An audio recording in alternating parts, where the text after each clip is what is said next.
The thing most people feared actually happened, and it seems that the much-anticipated fight of the year between Jake Paul and Mike Tyson was canceled or at least postponed for later this year. Joe Rogan couldn't believe the news and went completely after Mike Tyson. Let's hear the news. The much-anticipated fight between the legendary 58-year-old Mike Tyson and the controversial Jake Paul has been postponed. Mike Tyson recently experienced a medical emergency that required immediate attention.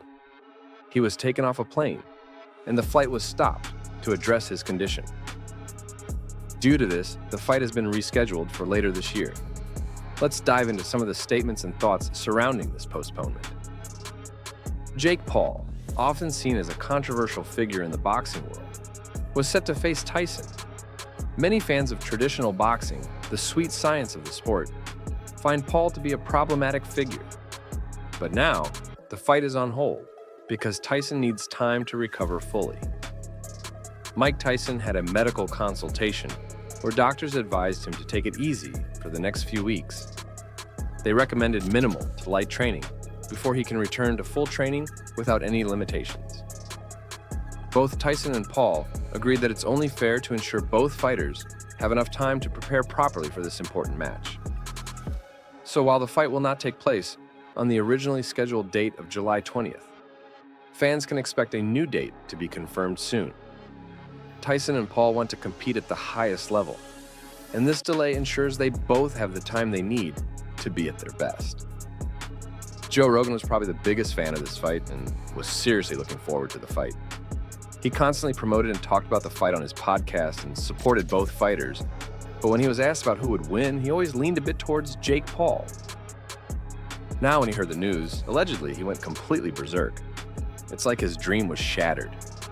He even went on to call Mike Tyson names, and questioning why he even took the fight in the first place. Now the disappointing on not witnessing Mike Tyson fighting again hits him even more.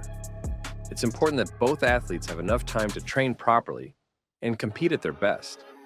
Mike Tyson needs time to recover fully, and there's no disrespect in that.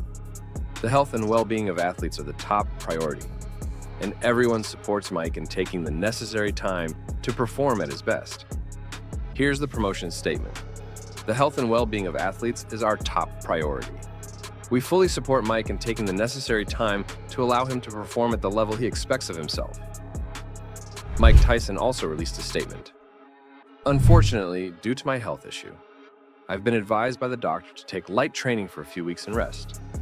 My body is in better shape than it has been since the 1990s, and I will be back to full training soon. Jake Paul, this may have bought you some time, but you will still be knocked out and out of boxing for good. I appreciate everyone's patience and can't wait to deliver an unforgettable performance later this year.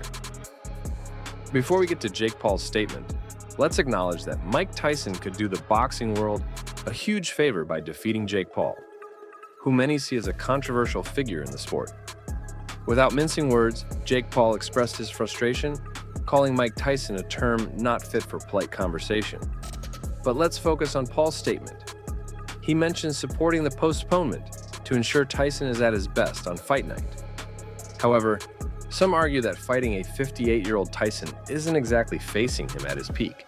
Paul asserts he'll be prepared to claim victory with a sensational finish. Yet some critics question the ethics of facing an older opponent in a professional bout. They argue it's not about skill, but rather about exploiting an age difference for an easy win. It's worth noting Tyson expressed his desire to reschedule the fight for later in the year. A new date could be set between October and December, giving both fighters ample time to prepare. Whether this delay will change the dynamics of the match remains to be seen. In the realm of sportsmanship and fair competition, there are ethical considerations when facing opponents of significantly different ages or abilities. It's a conversation worth having as we navigate the complexities of professional boxing. The person in question expressed devastation and heartbreak over the postponement of the fight.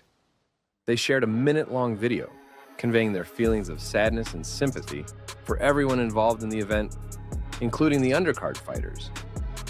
However, some argue that the opportunity was lost due to their decision to fight an older opponent. Acknowledging the risks associated with facing an older fighter, They emphasize the importance of valuing the health of their opponent. Despite expressing respect for the legendary fighter, they also reference past comments about the intensity of the match, including remarks about one of them having to die during the fight. While they recognize the possibility of facing Tyson in the future, they also hint at the potential outcome of the fight, suggesting that Tyson may still get knocked out. Overall, the individual expressed regret over the situation and emphasized the importance of prioritizing health and safety in sports. Let's be real here. Facing Mike Tyson in the ring poses some serious danger, especially in the early rounds. That's a fact this individual needs to acknowledge instead of just talking trash. However, they're open to the fight, expressing readiness whenever Tyson is ready. Despite the setback of the postponement, they see this fight as a massive opportunity, one that could potentially change the world, or so they believe. Their motto, turning losses into wins, reflects their optimistic outlook, even in the face of challenges. While expressing disappointment over the delay to everyone involved, including the fans, it's clear they're still motivated by the prospect of this high-profile bout. For them, it's not just about the fight itself, but also about the impact it could have on their career and their image in the eyes of their fans and followers. Let's be real, the fight between Jake Paul and Mike Tyson seems like a lose-lose situation for Tyson. If Jake wins, it would be a disgrace for Tyson, reducing his legacy to a loss against a YouTuber. If Mike wins, it's expected. How could a YouTuber possibly beat a boxing legend like Mike Tyson? One wonders why Tyson even agreed to this fight, aside from the obvious monetary incentive. Given Tyson's past and financial history, this might explain his willingness to participate in such a dubious matchup. The fight itself is likely to be underwhelming, with the two fighters spending most of the time clinching rather than engaging in serious boxing. Additionally, Jake Paul might consider changing his appearance by shaving his head. Many doubt this fight will even happen, but if it does, the usual interest in seeing if Jake Paul gets knocked out might turn into disappointment, as these fights are often engineered to avoid a definitive end. Kudos to Mike Tyson, hats off to Netflix. They've really hit the mark with this upcoming event. It's bound to draw in a huge audience, and the anticipation is through the roof. But let's face it, there's only one loser here, and that's the person doing all the talking. They talk about being a world champion, seeking tough challenges, yet here they are, handpicking opponents, and it's backfiring on them. Well, they asked for it. You never bet against a 27-year-old No, I get it. fighting a 58-year-old. Yeah. He's now like maybe just normal, right? He's still not normal, but he's still like a professional heavyweight boxer. He's still terrifying.